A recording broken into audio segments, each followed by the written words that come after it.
this talk on giving and receiving feedback. And if you'd like to give and receive feedback during the talk, please feel free to do so. If you have questions, love to hear them. We will take all of the questions at the end. A little bit about myself. So I have been in the Agile field for a long time and pretty much been there, done that. And, I'm currently doing some independent Agile consulting, some coach workshops, and also doing a product on the side. So imagine that you heard this. If somebody said this to you and perhaps they had an expression on their face that went along with it, how would you feel? I don't know about you, but I wouldn't feel too good about it. I might even be upset with the person that said it. But if you think about it, you know, what's behind this? Is it just that they're upset with you? So we'll come back to this, but just think about what might be behind this. All right. So this is going to be coming from a coaching perspective, though everything about feedback and advice that I mentioned here can be used outside of coaching. And you know, if it works, great. If not, it takes practice, right? So we're always working on this. In general, though, just a quick background on my approach to coaching. Coaching is basically a process where you're working with a coachee to help them solve the problem without you yourself solving the problem. And that's pure coaching, not Agile coaching in general. Agile coaching also includes other aspects. But when we're just talking about pure coaching, as the coach, the idea is for you to focus on the process of coaching. So as you go through that process, the coachee solves their own problem. They find the puzzle pieces themselves, they put them together. So they're doing the problem solving. Your mental energy is on the coaching process, which is a skill in and of itself and has value in and of itself. So when you help somebody solve a problem on their own, likely they're going to say, thank you.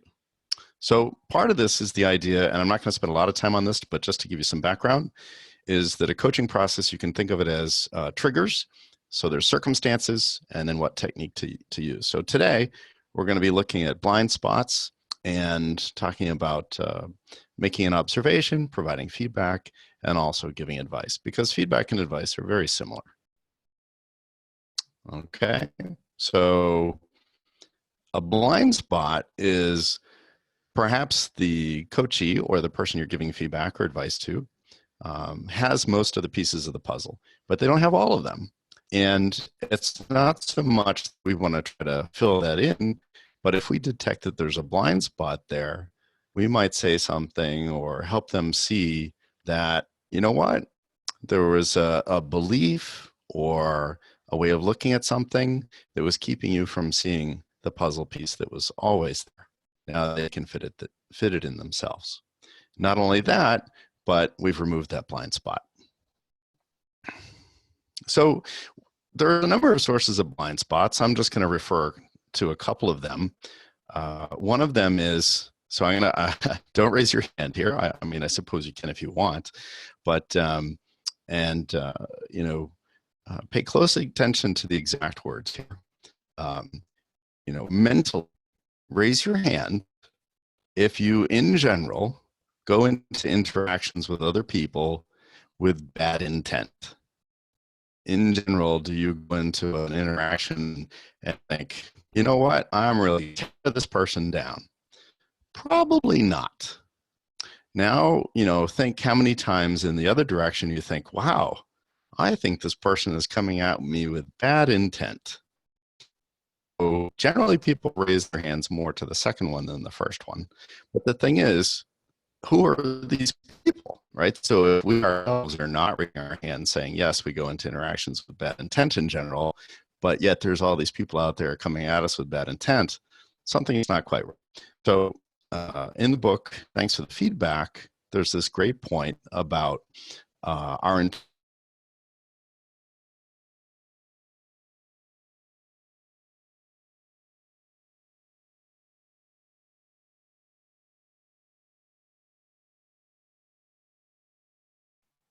Sorry, I think we've lost Damon there.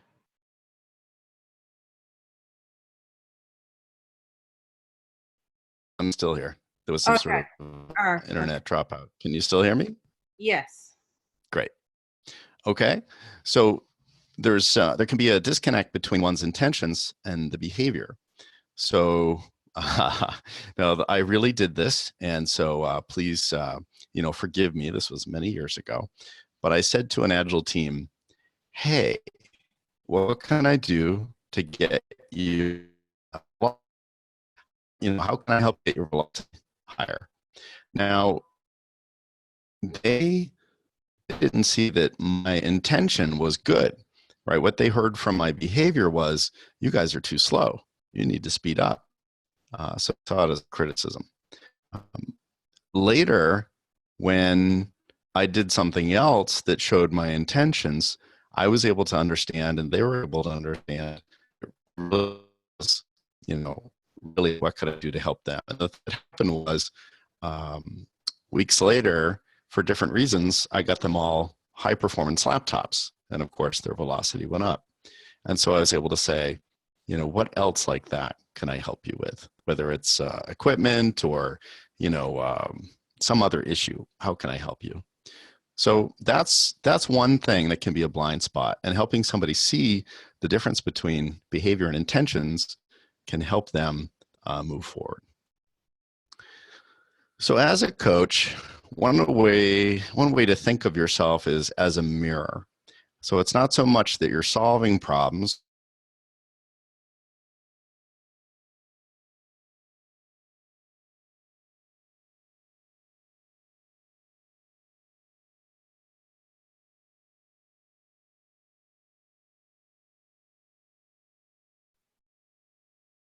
Hi, Damon. Hey, Your gee, I'm internet. not sure what's happening there. Yeah, bad connection. Yeah. Well, I'm not sure what I can do about it other than cross my fingers here. Have you tried um, closing some of your web browsers? Maybe that will help. well, this is the only thing going on my machine. Okay, I just thought I'd check. Thank you. Sure. Okay, so as a coach, one of the things that you're trying to do is to make sure that you're reflecting back what you see as a coach so that the team can see itself and be careful not being you. All right. So to go into a little bit more detail, you want to make sure that you're not adding things that are from your perspective. You're just saying what's there, and you're not putting in your opinion, your preference, your bias. That you're not getting emotionally attached to ideas or particular ways of seeing things. That you're giving advice or feedback that people are looking into, and that you're staying neutral. That's going to help you become trusted, so people see you as objective. All right. So let's take a look at some examples. One way to think about this is imagine that your shirt is unbuttoned or not tucked in, for instance, and somebody comes up and tucks it in for you. That would be a little uncomfortable, right? So it can be very similar when you're providing feedback that's perhaps unsolicited or the person doesn't want it. You don't have their permission. So rather than try to do the thing for the person, just make an observation. So in this case, perhaps somebody's shirt is unbuttoned, and you say, "Hey, I know."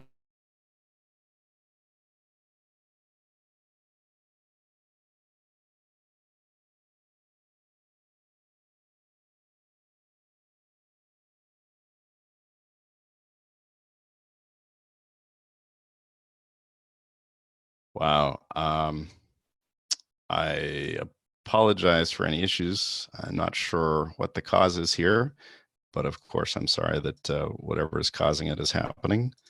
Um, Again, I guess all we can ask is that you bear with us here and hope that whatever's causing the issue goes away. Um, all right, let me reshare here.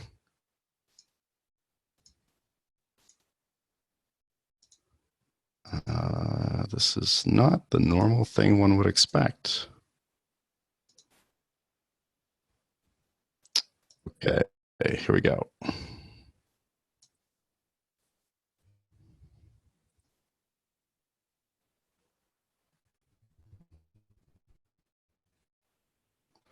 All right, so complicated example is, and this is probably something that you may be more used to. There's a manager that can't see that they're countermanding many of the decisions. So just providing an objective observation to the person. Let's say that you've already gotten the permission and the person is interested in trying to understand what's going on. They might say something like, last week the team decided to release, but you told them you didn't think the customer wanted a new release, so they didn't release. What happened right after that, though, is they're about to make another decision, and one team member said they should ask you what you thought before making the decision. So imagine you're the manager, and right, so not blaming, not saying, hey, don't do this or that's something bad, but just observing what happened, the impact. You can talk about the potential next steps. So they might come up with something, or you might suggest to them. One thing you might consider is letting them make more decisions.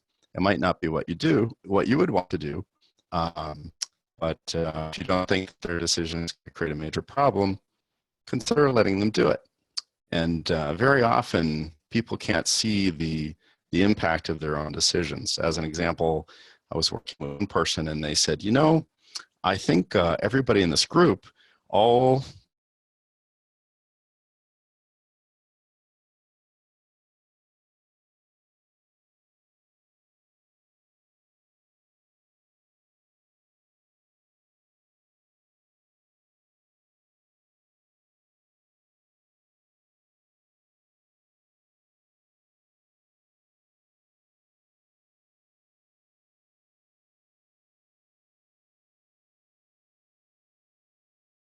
goodness, I'm not sure what else we can do.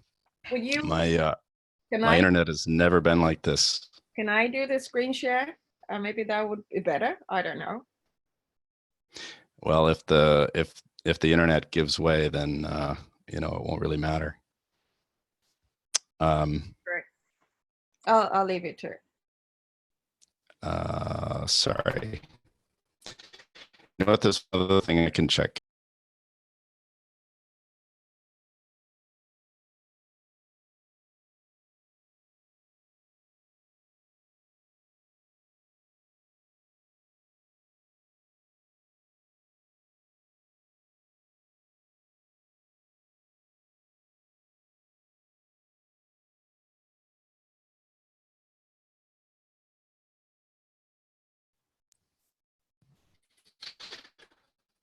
Okay, I'm back. Okay.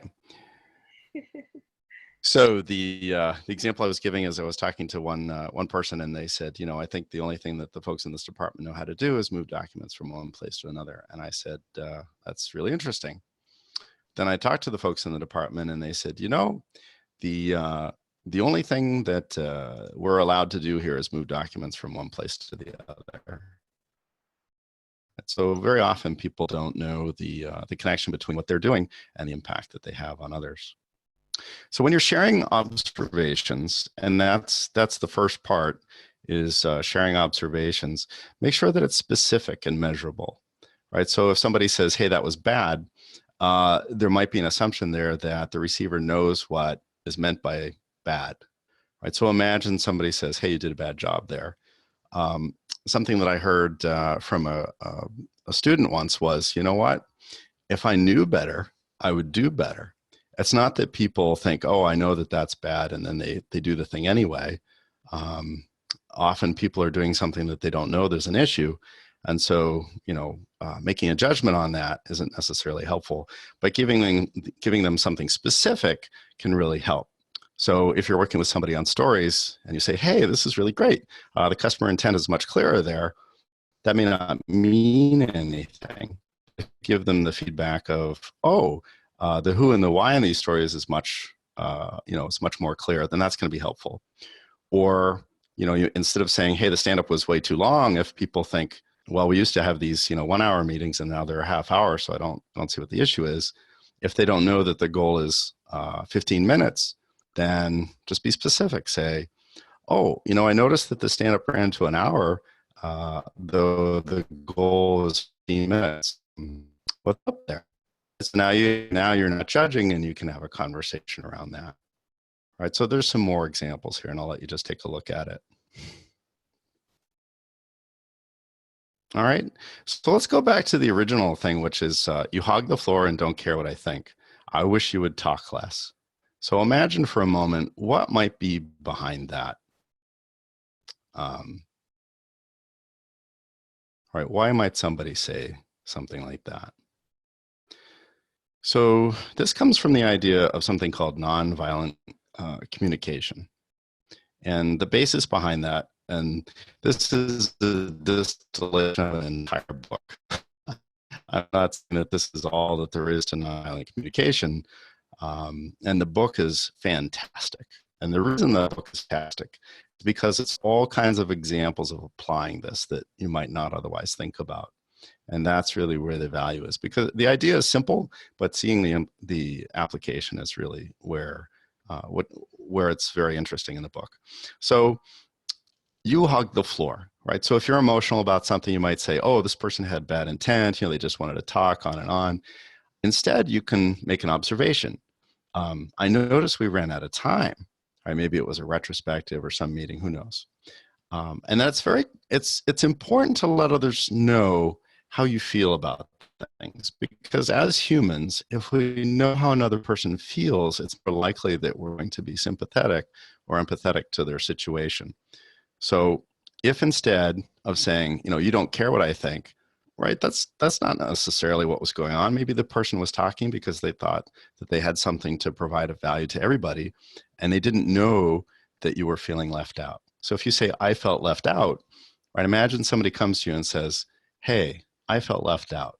You're probably more likely to be sympathetic to that and wonder, oh, what can I do so you don't feel left out? I don't want you to feel left out. Now, if you have somebody that doesn't care, like, you're left out, big deal. All right, there's not much you can do about that. That's a different talk. But generally, people are going to be sympathetic. It's also important to let people know what your needs are instead of having them guess. Right? It's very hard to guess what another person's need is. So in this case, it wasn't just that the person wanted to talk, it was that it was very important to them to share their opinion. So lastly, make a request, right? We don't know what another person, necessarily needs. We can make a guess like, oh, I see. So you just want to, say whatever's on your mind. No, actually, I just would like 2 minutes to speak. So if instead somebody comes to you and says, we kind of ran out of time there, and as a result, I felt left out. The thing is, it's really important for me to share my opinion, to feel like I'm included. And, 2 minutes to speak would be, next time around, that would work for me. So imagine somebody comes to you and says that. You're much more likely to think, oh, whoops, how did that happen? Oh, maybe we should time box this a little bit differently, or maybe I should consider that I need to trim down what I'm going to say, or whatever it is. So that's the basic idea behind nonviolent communication, which in this case is about feedback, but it can be used in general. Okay. So there's a number of models for providing feedback. So the one that I just gave you with nonviolent communication is one. There's one that I'm not going to talk about, which you may know of. It's a special kind of sandwich, like, hey, that's a wonderful shirt you're having. You did a terrible job in the meeting. And by the way, I like your shoes as well. So you give some good feedback, and then people have an interesting word for what goes in the middle, and then you give some more good feedback. But the thing is that it doesn't change the fact that in the middle, the person receives something that they didn't really appreciate hearing. So instead, and this, you're going to see a common theme here, to be objective. And in the COIN method, which is easy to remember, COIN, First, you make a connection with the person. You try to connect back to something that you have in common. So for instance, if you're working with a team and they have a team agreement, and in there it says we're going to use the decider and resolution protocols when making team decisions, you might say something like, I noticed that in this meeting we didn't use that. And remember that we decided to use it because in the past we had some mismatched expectations when making decisions. So you bring that up, and either you might ask, what could we do differently? Or the person might volunteer.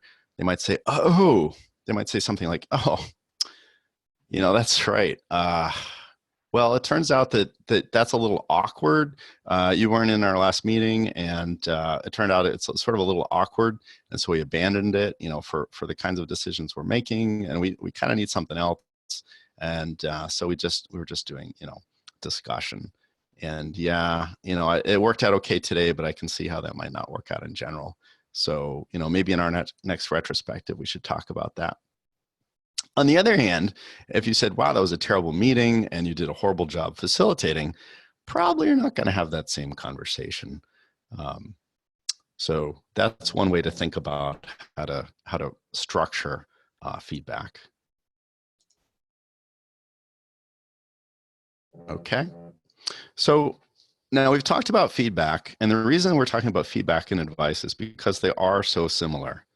And one of the differences here is that feedback is more about observations and not necessarily providing information about what could be done differently. Advice is you're actually going to say, hey, here's something that you could do. So some important things about giving advice: try to leave the decision making, now especially in a coaching situation, you want to leave the decision making with the coachee. So you want to avoid saying this is what you should do, right? Because you're not the coachee. You don't know the full situation.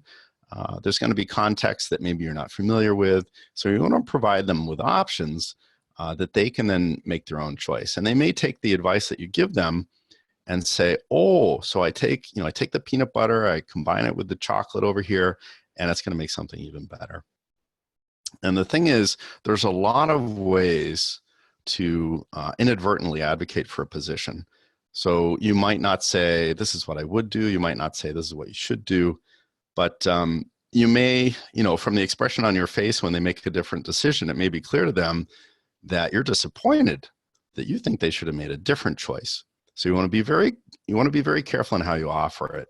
You want to say something like, in the past, in that situation, I've seen people do this, I've seen people do that. And then after you've finished giving those ideas, you want to avoid saying something like, what do you think? Would that work for you? Because now they basically have to give you information about how they felt about your ideas.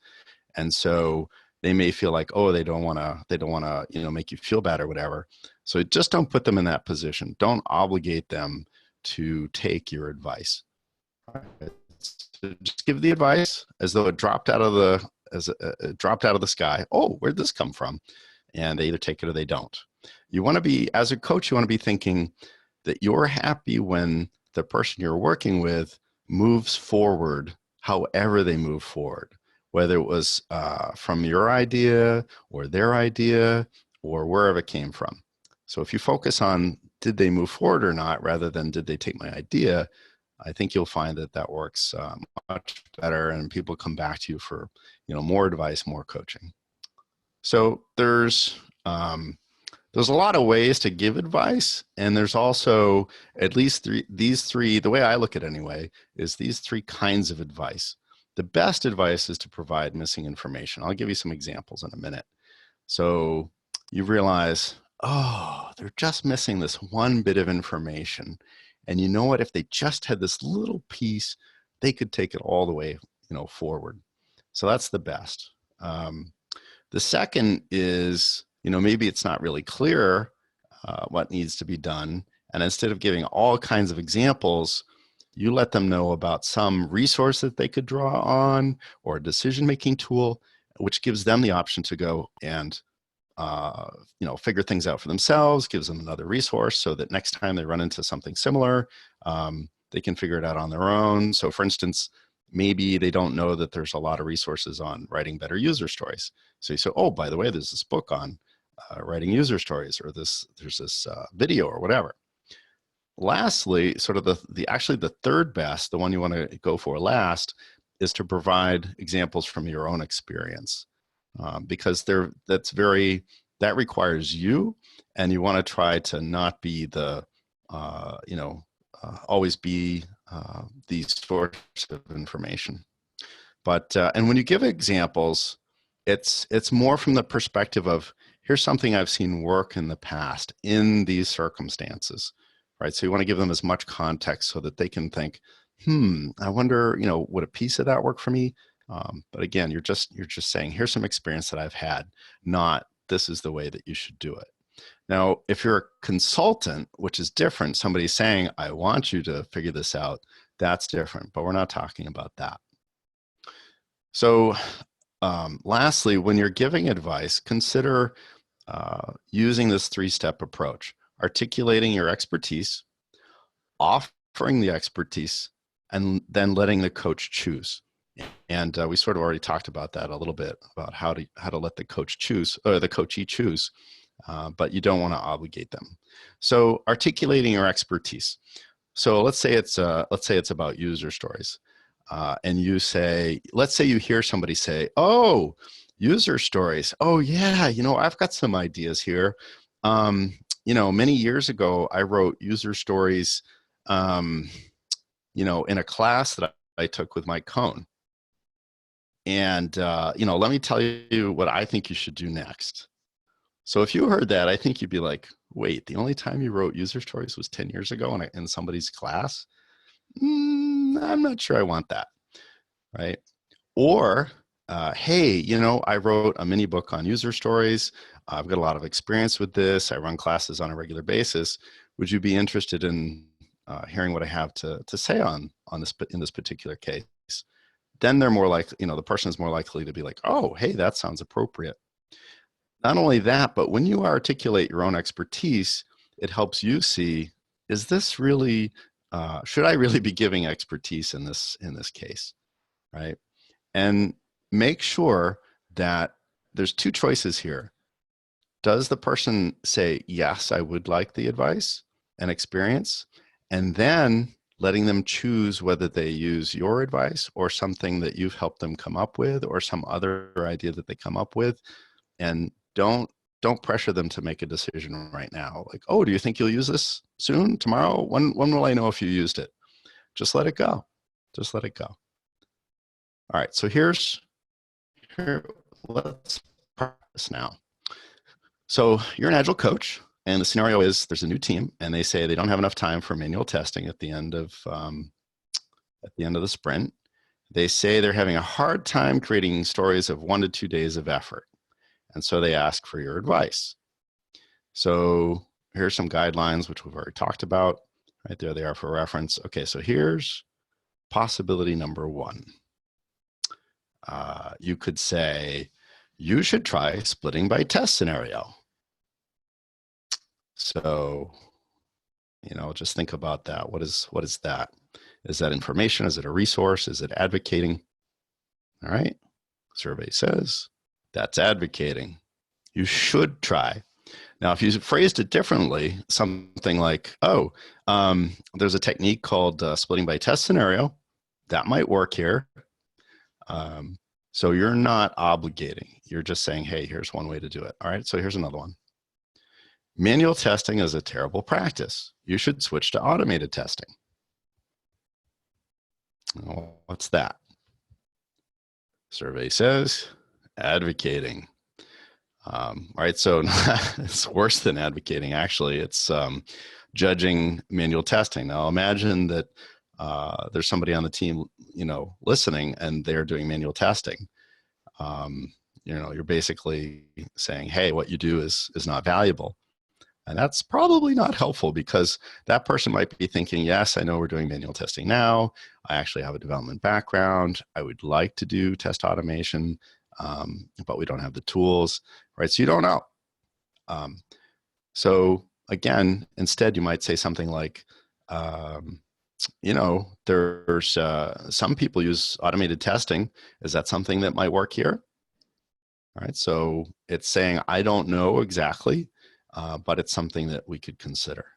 All right, here's another one. Stories only have to be small enough to fit into the iteration. All right, what is that? Survey says it's good. It's information.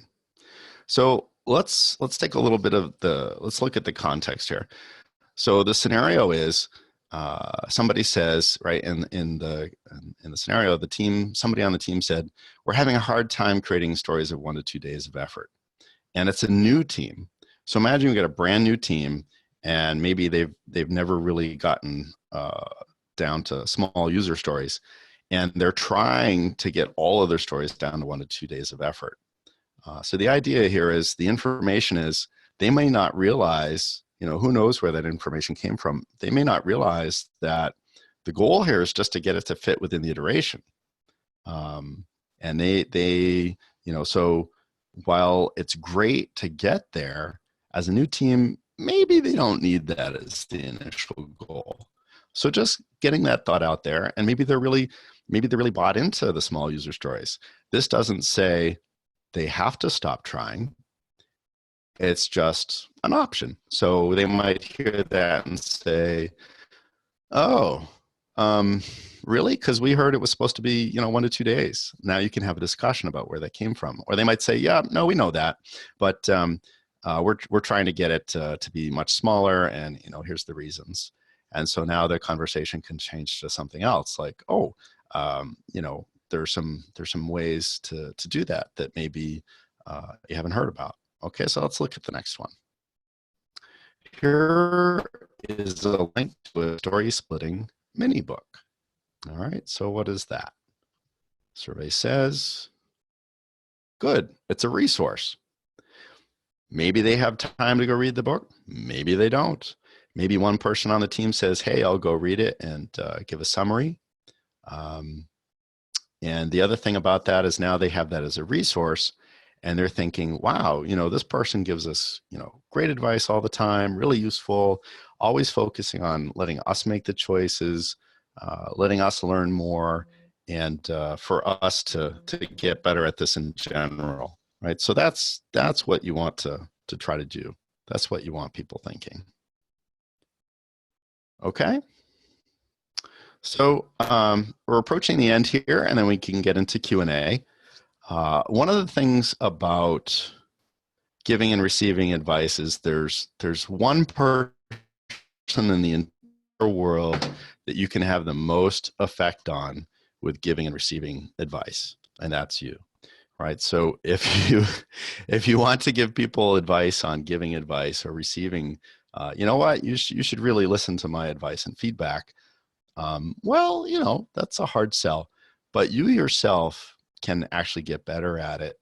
And, it's good advice, actually, and I'm giving it to you now. I think it's good advice to give people advice of working on themselves first. And that way, if other people take that advice, then when you're interacting with them, they're more likely to take your feedback and advice as well. So the first point is all feedback is useful feedback, much like all PR is good PR. Somebody yelling at you, cursing at you, you might think, oh, Damon said I should just stand here and take it. No, that's not what I'm saying. But in that situation, there's something to learn there. It may not be exactly what the person is saying, but the fact that, that's happening, that's interesting. Maybe you're getting similar advice from multiple people that makes no sense to you, so you just ignore it. Instead of ignoring it, think, okay, I'm hearing something from multiple people. There must be something going on here. Is there somebody that you trust that you can ask and say, hey, I'm hearing these things, what does this mean to you? And maybe they can, put it in context for you. One example of this that I use in coach workshops is to give out awards in different categories and have people look at the awards that they're getting and not getting. right? So you can use this in the same way. You can see, where am I getting feedback that I expect? Where am I not getting feedback that I would expect to get? And so as an example, this is sort of not the best example. This is a what not to do. But when first doing this, one participant said, "Hey, Damon, I have a suggestion for you." And I said, "Oh, that's great. I love suggestions. What is it?" They said, "Don't have the award of time management." And I said, "Oh, well, why is that?" And they said, "Well, because I didn't get one." And I just kept pushing forward, and I asked the class, how many people gave out, a time management award? And everybody else raised their hand. It's just that that person had not gotten one. So don't do that. But the idea there is, by seeing where you're not getting feedback that you expect, that's feedback. Right? So all feedback is actually useful feedback. Another thing is to engage in conversation. So this actually works in both directions. So if you want to give somebody feedback, try to engage in a conversation, because you bring up the topic and they may say, "Oh, that's something I have a problem with all the time." Oh, okay, they're already aware of it. So you telling them something that's not going to be new to them. And the same, somebody's upset with you, and they're emotional. You just say, "Hey, I hear what you're saying. I'd like to talk more about this, and can you give me an example?" Or maybe you just file it away. Let's go back and talk to this person when they're a little calmer. And all of the guidelines that I gave you earlier, you can use in reverse. So if you hear something that sounds judgmental, see if you can't work with the person to turn that into something more specific, objective.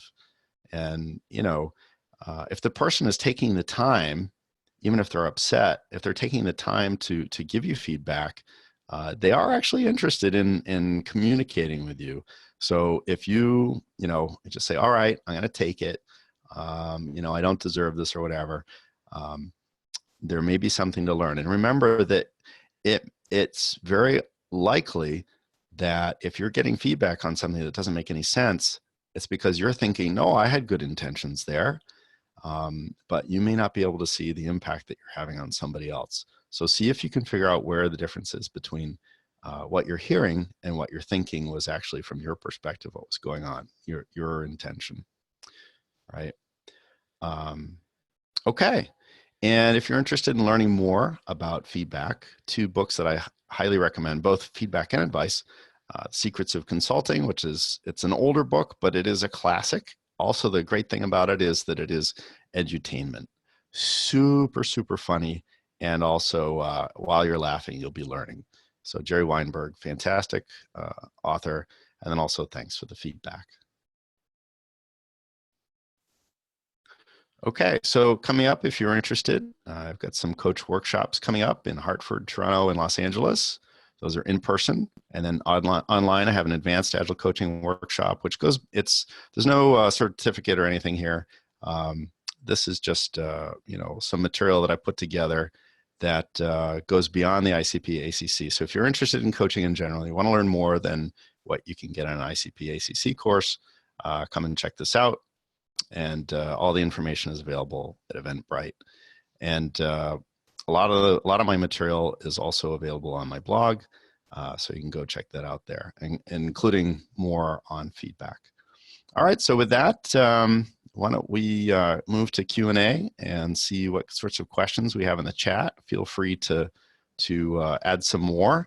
If something came up, you have a question, or if you have feedback, I'd be very interested in that. And I'm glad that the internet decided to cooperate.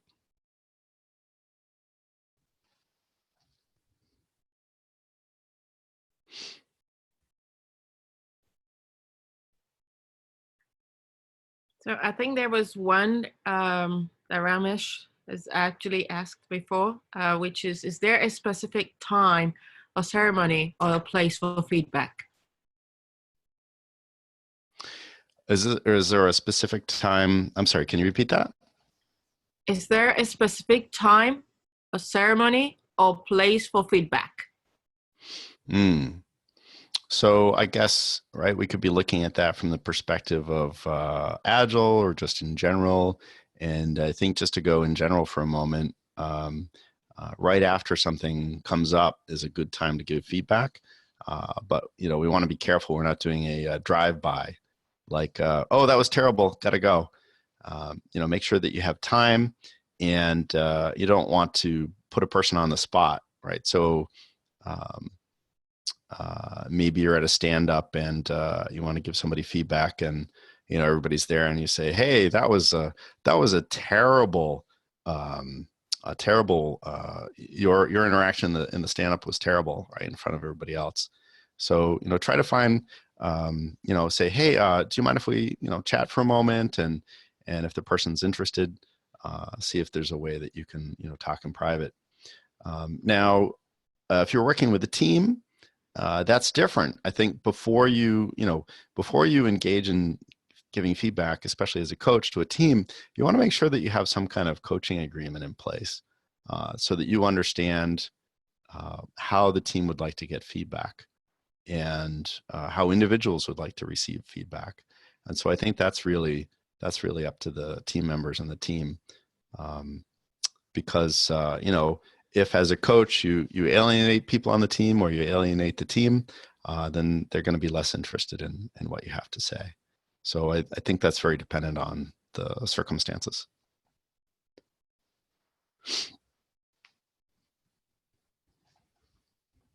Okay, so there is another one here. If a team member gives anonymous feedback to a coach about someone else, how do you go about conveying that information without mentioning anonymous? Well,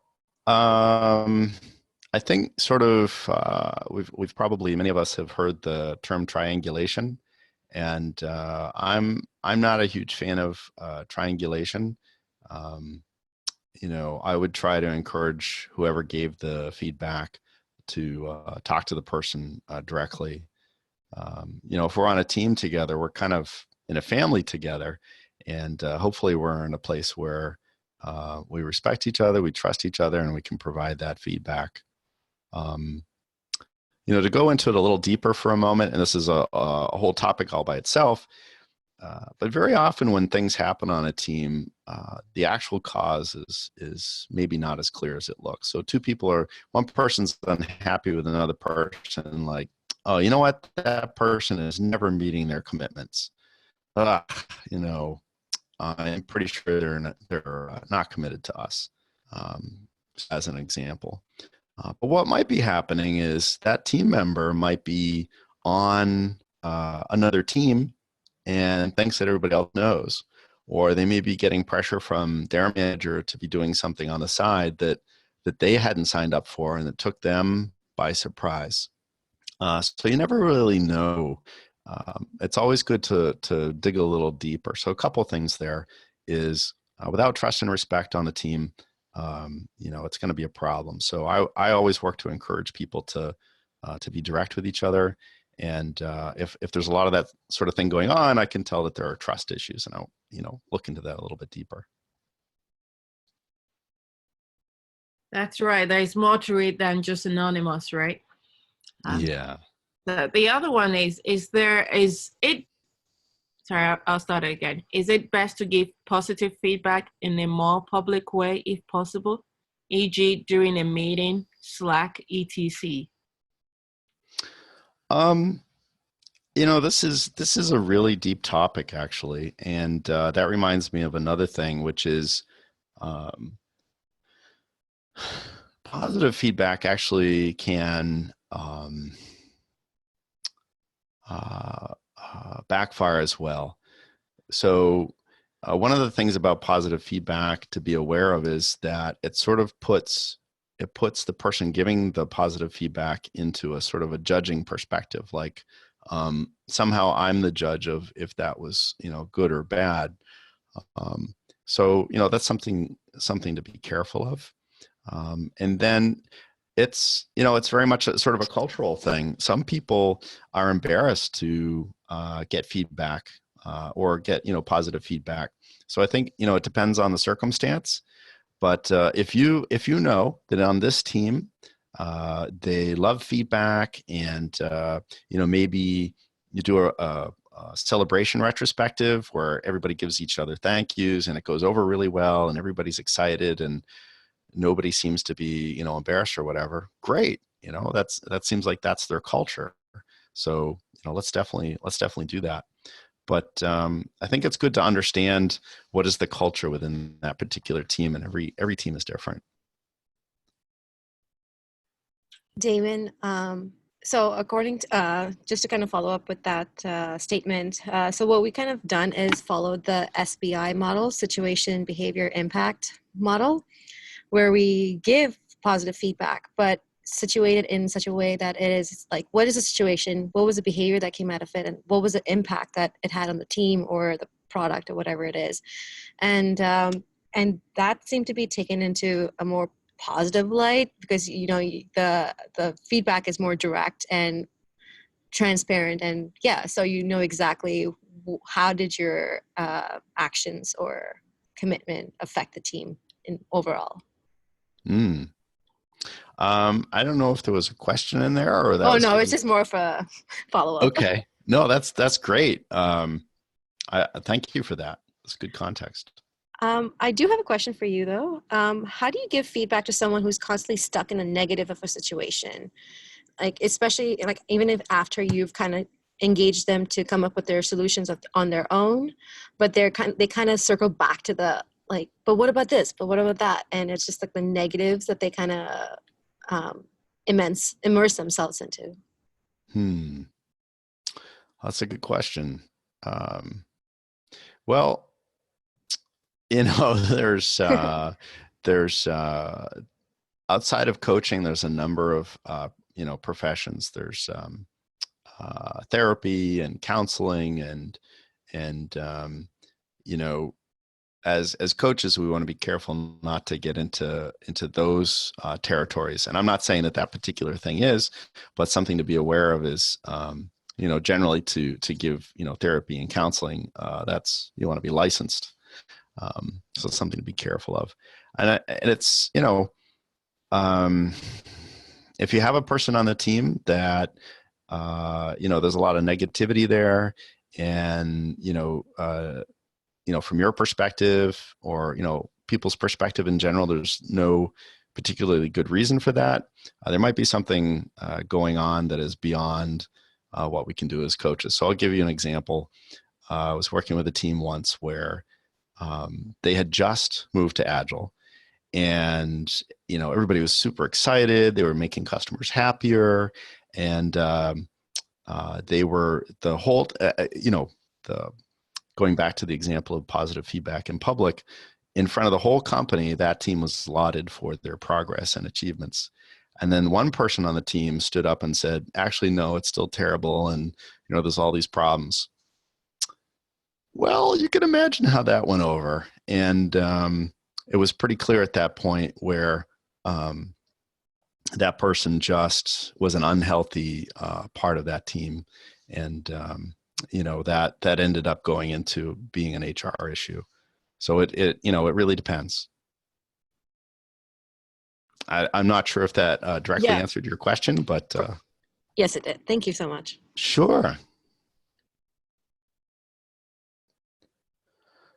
Oh, that's a really deep question I see there. Yeah, it is, and I think it kind of like my question isn't as what Samira has said. Mine is more of how do you give feedback to someone you've just given feedback to, and they are going defensive about it. Because I believe that feedback is a gift. You just accept it, right? And you take whatever you want to take out of it. But people will start going defensive and trying to explain themselves. So how do you go about that? Sure. Well, I heard the word defensive in there. So, so if we just go back to the example of a super simple example of the stand-up. So, you give feedback to the team as a coach that the stand-up went, let's say you say, hey, that stand-up was terrible. And they say, oh, no, it wasn't terrible. Like, I got a lot out of it. Like, what are you talking about terrible? Like, you didn't even say anything. You're just standing there. Who are you? All right. So I can imagine if I was on the receiving end of that, and I'm not saying that this is what you said, by the way. just as an example. I think I would be kind of defensive on the receiving end there. On the other hand, if you say, hey, I noticed, no, so you guys said you'd like me to come in and give you feedback on the stand-up. And my understanding is that you're trying to do 15-minute stand-ups. And I noticed that it went to an hour. So that's an observation, right? And so that gives them a chance to say, oh, well, the reason it took more than 15 minutes, and now you've got something to work with. They might say something like, there are all kinds of problems, or, we have a lot of stories in progress. Oh, we have a lot of stories in progress. Let's talk about that.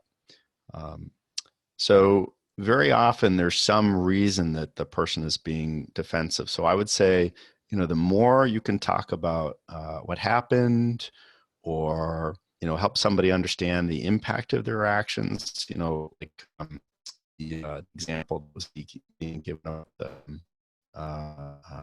I forget the model actually that was mentioned, but you go back to that model about talking about impacts, that can be really helpful. Great. There is another question here. Some people are visual. Is there a way to visualize the advice and feedback so they understand what you are saying? I'm going to go with yes. So, because it was a yes/no answer, so I'll just go with yes. But that's a really deep question. I don't know that I have an example there or experience there.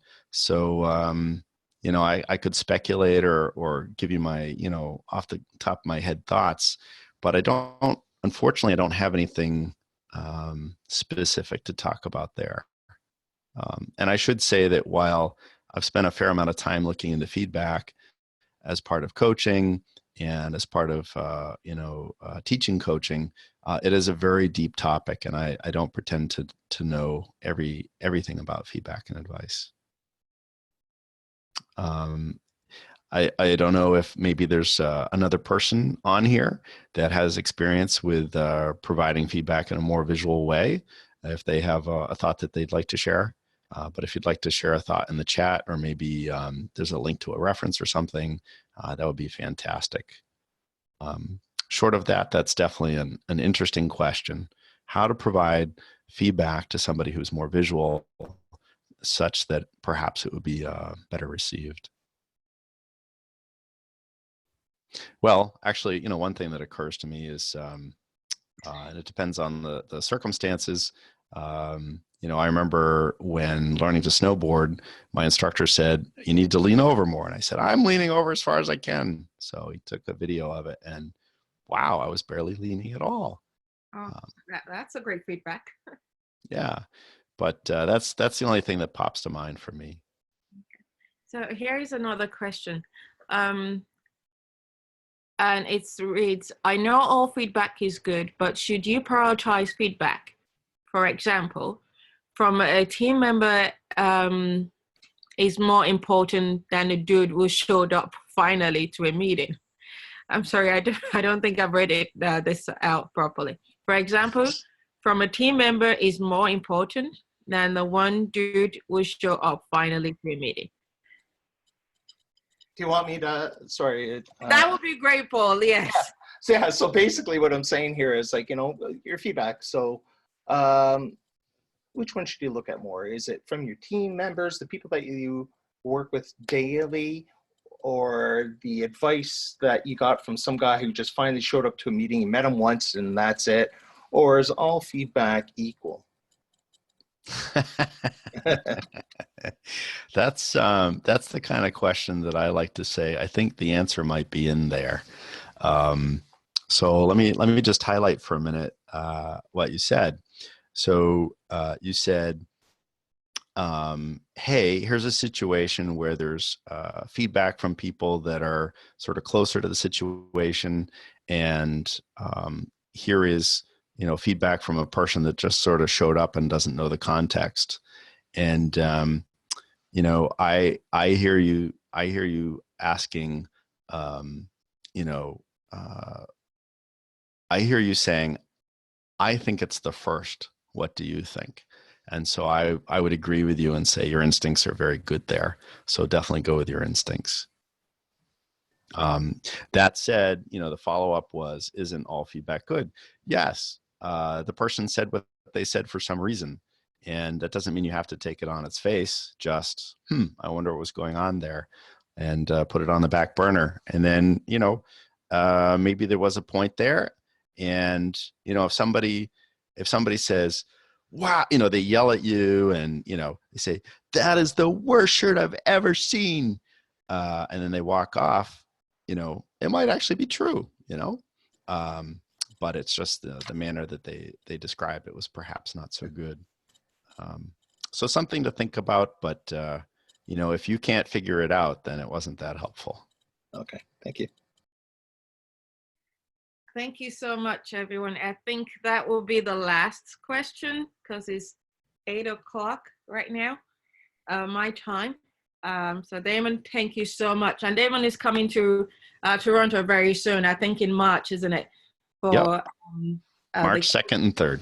Yeah, that is a fantastic class you want to go to if you haven't been for your ACP, ACC already. So you should register. So thank you so much, Damon. This is the first of the series and the first guest I have right now. I am so excited about this, and I cannot but say a big thank you. I appreciate it. Thanks. And thanks for everybody for putting up with whatever the cause of the internet issue was there. Definitely appreciate it. And we'll see you out there. Thank you. Thank you, everyone. Have a great evening. Bye-bye. Bye. Thanks.